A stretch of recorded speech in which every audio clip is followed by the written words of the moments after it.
listening to DORiS Radio. You're listening to DORiS Radio on WHCP. You're listening to DORiS Radio on WHCP.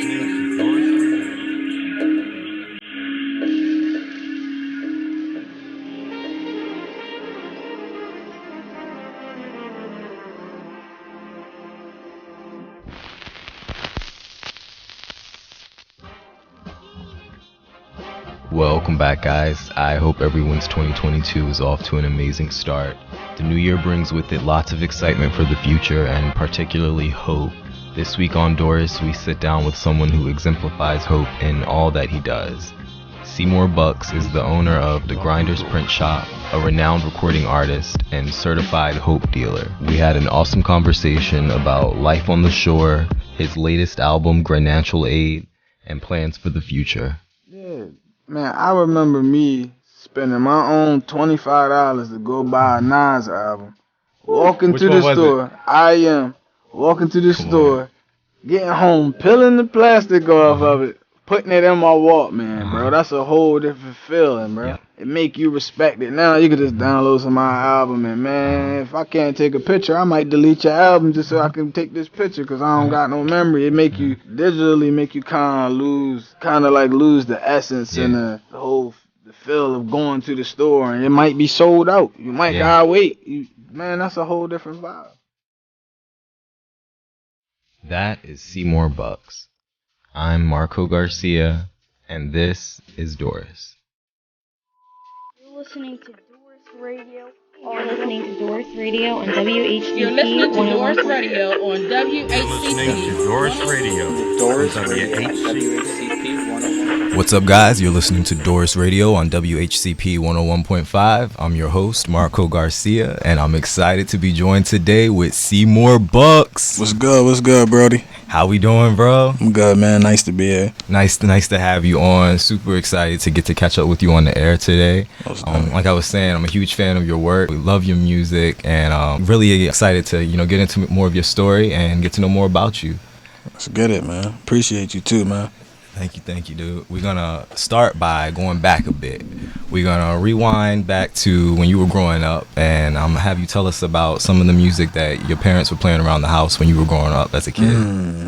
Oh yeah, I grew up listening to the GOATs, man. The Biggies, the Jay-Z's, the Nas's, the Rakims, the LLs, even down to people way before my time, like KRS-One. We had we grew up in that era where my dad copped every CD, every tape, so I just used to might skip school every now and then and catch up on hip-hop, you feel me? Okay. So you would skip school to go listen to the music? Yeah, I might, he had a whole collection, so, it was certain stuff that it might have came out when I was like 4 years old, but now I'm 12. So now I want to really know what Jay-Z was talking about on Reasonable Doubt. So I might skip school and he go to work before I catch the bus, and I double back and break down the lyrics.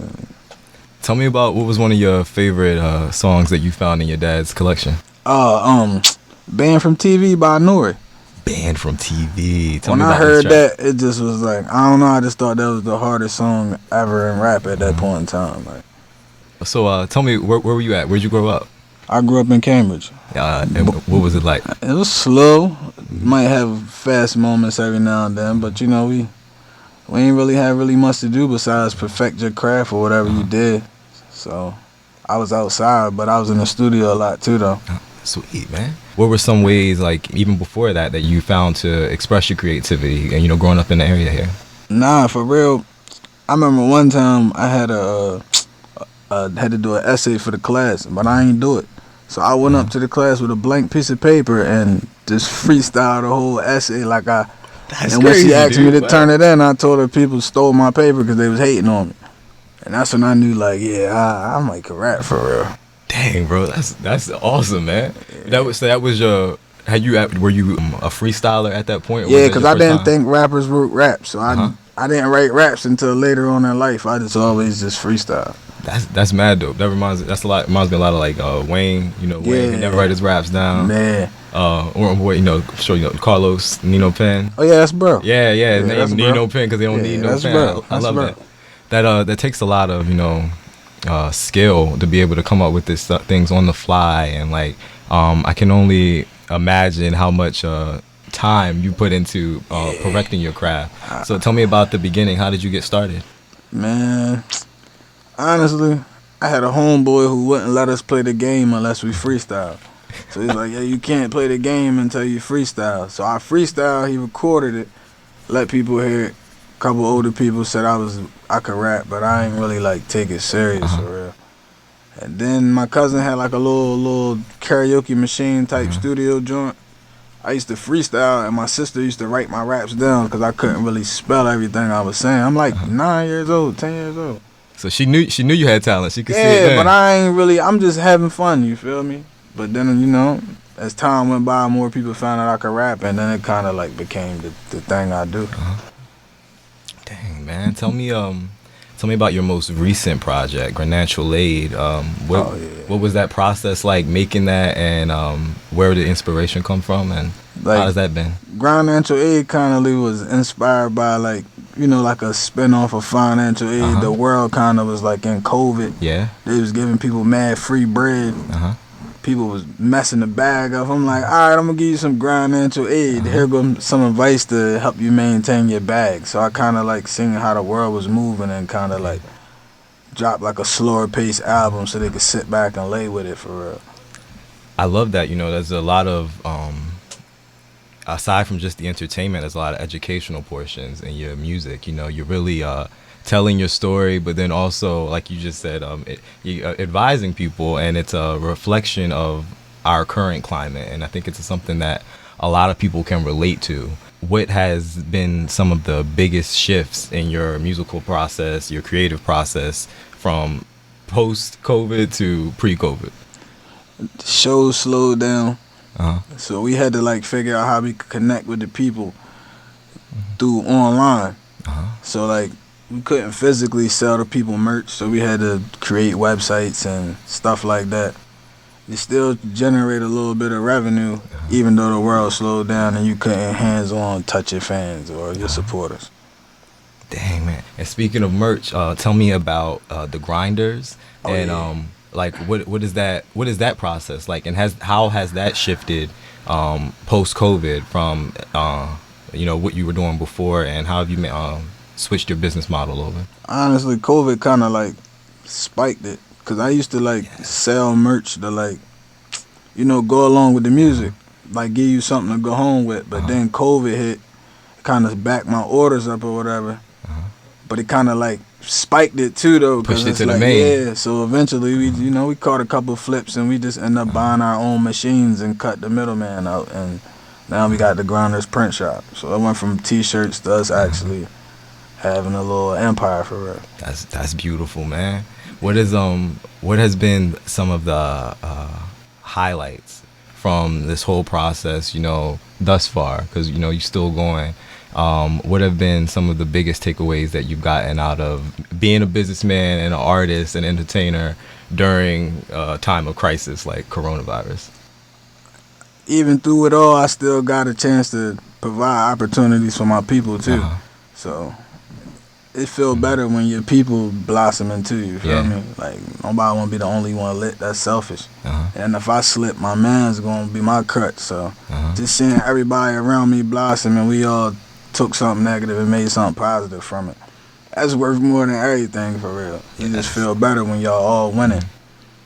That's beautiful, man. What has been your favorite song from that project, from Grinancial Aid? What was your standout?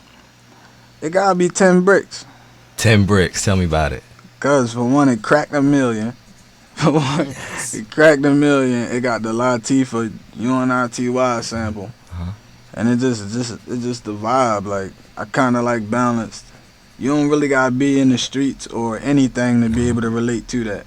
But it kind of like puts you in a mindset where it's like pressure on your head, like you lost 10 bricks. I don't care if you work at Walgreens. What if you lost 10 bricks still working at Walgreens? You feel me? That's the pressure it's like with trying to make it, because where we come from, nobody make it. I feel like if me or one of my people make it, we all made it. Yeah. So that's how I came up kind of with 10 bricks. That's dope, man. And I love that incorporating that UNITY sample, because it's carrying that same message, that message of standing together. And I really find that that's one of the most impactful things, is like you have a lot of positive messages in your music. And we see in our community, especially as of late, a lot of violence in the youth, and it's like they're getting younger and younger. And what part does that play in your intentions when you're going in to create your music? I just try to let them know that it's another side. Like, probably the people they listen to music-wise, they already successful, but they glorifying the negative. It's like, he already rich, so he can rap about smoking people and rolling up his dead ops. And he rich, he successful. It's not really happening. You 14 years old, you don't even work at McDonald's. Your mom worked 40 hours a week to get you Air Forces, bro. Chill out. Yeah. Be a kid. It's cool to not grow up fast. Speaking of, let's rewind back again to young Semore, and what were some of your first creations? I saw your first single was 2015, but I'm sure that wasn't your first project. So tell me about your first songs. Like my first songs, I used to be in a rap group, so it kind of like, you know how it is when you're a rap group and you're young, you feel me, you gotta put your work in. So I kind of went from being the guy in the back to the guy in the front, and then eventually I kind of like branched off, and I came up with Success First Love Later, my first mixtape in 2012. I ain't looked back since. Might have a few bumps in the road and all that, but I ain't really looked back since that tape, for real. That tape took me places that I could never imagine, bro. Dang, this is Success First, Love Later. Do you have a standout favorite from that project? Oh, yeah. I got this song on there called Thousands Ahead, man. That was the first song I ever performed, and I didn't have to say the words to it when I performed it. Tell me about that feeling. What was that moment like for you? Scared me. Spooked me.